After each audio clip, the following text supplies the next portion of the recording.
जिंदगी में सर जो भी रिश्ते होते हैं ना, बाप बेटा, बहू बेटी, दामाद, जितने भी हैं सब लेना देना है कर्मों का।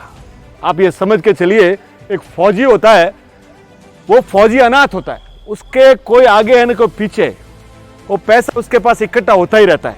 एक सेठ जी होते हैं जो फौज में अपना राशन सप्लाई करते हैं। तो सेठ जी और फौजी की दोस्ती हो जाती है, तो सेठ जी उसको बोलते हैं तेरे पास इतना पैसा है, इस पैसे को यार मेरे को दे दे, मैं बिजनेस में लगाऊंगा, अपने दोनों की 50-50। फौजी भी बोला ठीक है, फौजी ने पैसा दे दिया बहुत सारा। सेठ जी का भी व्यापार चलने लगा, 1 साल आया, 2 साल आया, चमक गया बिजनेस, सेठ जी दे रहे हैं। एक दिन क्या हुआ, युद्ध छिड़ गया। युद्ध छिड़ गया तो फौजी को जाना पड़ा युद्ध में।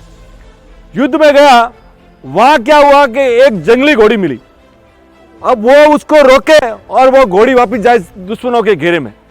1 बार आवे, 2 बार आवे, इसने गफलर तक तोड़ दिए, पर वो घोड़ी उसके हाथ में नहीं आवे, बार बार उसको दुश्मनों के घेरे में। और तीसरी बार उसको दुश्मनों में ले गई और वो आदमी को फौजी वहां मारा गया। अब वो फौजी जब मारा गया, सेठ को मालूम पड़ा, तो सेठ बहुत खुश हुआ कि अभी किसी को देना, अब उसका पैसा तो अपने पास रह गया। थोड़े दिनों बाद सेठ जी का एक सुंदर लड़के ने जन्म लिया। सेठ जी ने बोला यार परमात्मा बड़ा दयालु है, इधर तो वो लेने वाला भी चला गया और इधर घर पे अपना लड़का। अब सेठ जी उसके ऊपर बड़े खुश हो रहे हैं। सेठ जी ने उसको जोरदार तो पढ़ाई पे खर्चा किया, बढ़िया से बढ़िया उसकी पढ़ाई की, बच्चा बड़ा हो रहा है। फिर जब बड़ा हो गया, जब शादी का टाइम आया ना, तो उसने 36 गांव को बुला के खाना दिया कि यार खाना खाओ, मेरा बच्चे की शादी है। अब बहू रानी आई, अब बहू रानी भी आ रही है। अब सोचिए मेरी बात को, थोड़े दिनों बाद इसको लगा कि मेरा बच्चा मेरा काम अभी संभाल लेगा, कि बच्चा बीमार पड़ गया। अब वो बच्चा बीमार पड़ गया तो रोज नीम हकीम, कभी उस डॉक्टर के पास जा रहे हैं, कभी उस डॉक्टर पे। 6 महीना हो गया और एक दिन वो डॉक्टर बोल दिया कि सर हम खाली आपसे पैसे लेते हैं, इस बच्चे का कोई इलाज नहीं है, आप चले जाइए इधर से। अब वो रोते रोते दोनों आ रहे हैं तो एक आदमी मिला के यार हमारे पास वैद्य जी है, वो 2 रुपये में ठीक करते हैं। वो वैद्य जी के पास गए और 2 रुपये की दवा ली और वो पूरी जैसे ही दिया, वो बच्चा मर गया। बच्चा मर गया, हाँ बच्चा मर गया। अब उसके पूरे परिवार में आंखों में पानी, गांव वाले भी आते थे, उनको भी लगता था सेठ का यार एक ही लड़का था और चल बसा। थोड़े दिनों बाद वहां से एक महात्मा गुजरे, संत महात्मा थे, तो आए बैठे, तो ये सेठ जी वहां जाके बोलते हैं कि महात्मा जी मैंने ऐसा कौन सा पाप किया कि मेरे साथ ऐसा हुआ।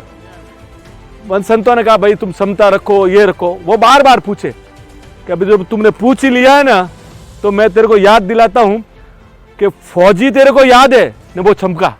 बोले हाँ। उसकी मौत में तुम कितने खुश हुए थे? बोले हाँ।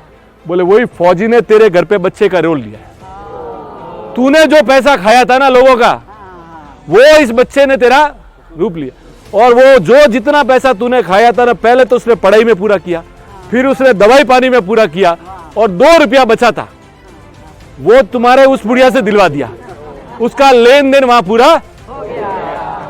और रोने लगे, बोले कैसा है? बोले वो सब तो ठीक है, फिर मेरी जो बहू रानी उसने क्या गलती की? बोले वही वो लंगड़ी घोड़ी थी जो उसको बार बार ले जाके जवानी में उसको शत्रुओं में डाल रही थी, तो उसने वहां मरवाया, तो आज उसकी हालत ये है।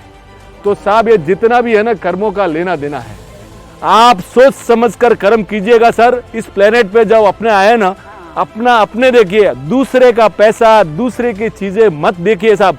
जीवन में कम होगा तो चल जाएगा, पर अगर ये बूमरैंग करके वापस आएगा, आप ये समझ लीजिए किसी का खाया हुआ पैसा 10 रुपये का 10,000 रुपया जाने वाला है। तो सोच समझ के काम कीजिएगा, कर्मों का लेन देन है सब। Thank you.